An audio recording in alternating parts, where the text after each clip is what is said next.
Hello everyone, welcome back to the Gentle Dog Trainers channel. I'm your host, Olivia DeSantos. Today we are talking about two walking aids, collars versus harnesses.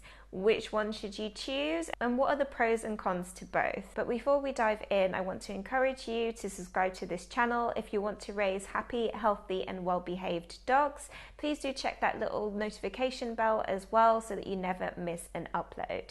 Now, let's talk about collars versus harnesses. So which one is better for your dog? Well, the truth is that both of them are great. I recommend that you both get a harness as well as a collar. Versus is not really a good way to decide this. It's more that they do two completely different things. There are some great pros to having a collar.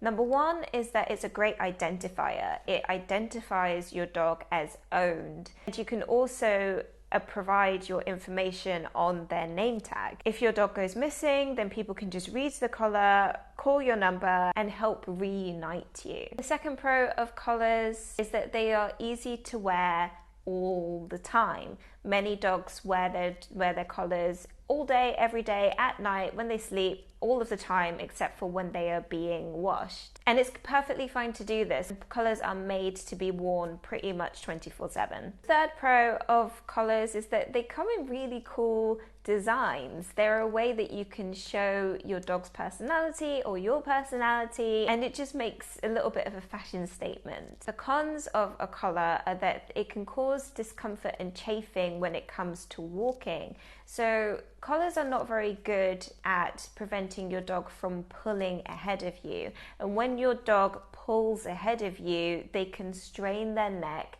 and that can cause a lot of damage on their trachea. There are also dogs called, I can't pronounce this word, so I'm just going to put it on screen, but there are also dogs like this. Pugs, French bulldogs and boxers belong to this class of dogs that have a small snout and a really short tracheal throat here.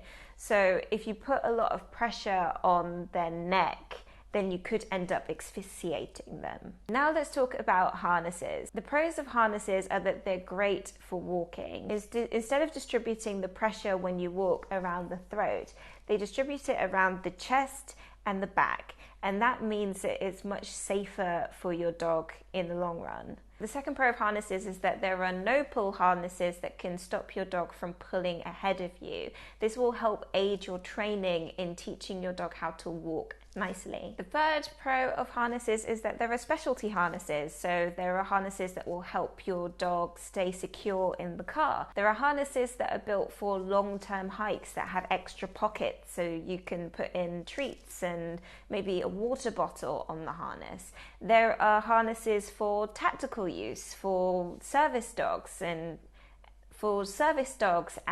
for emotional support dogs. There are specific dog harnesses out there for your dog's specific needs. The cons of harnesses are that they're not meant to be used long term. So you shouldn't really have a harness on for longer than 4 to 6 hours, let's say.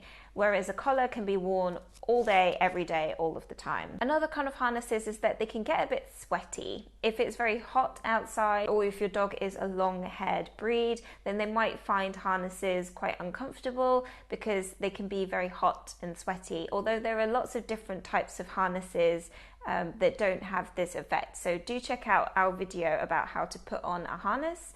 The third con of harnesses is that they're much harder to put on and to take off. That doesn't mean that they are hard to put on and take off, but collars are much easier to put on and take off. However, I've got you covered in that regard. If you want to know how to put on a harness and how to take them off, I've shown you 4 different types of harnesses in the video above, linked in the iCard and also linked in the description box down below. And in the description box down below, you'll find an article on the very best harnesses that you can find on the Australian market today.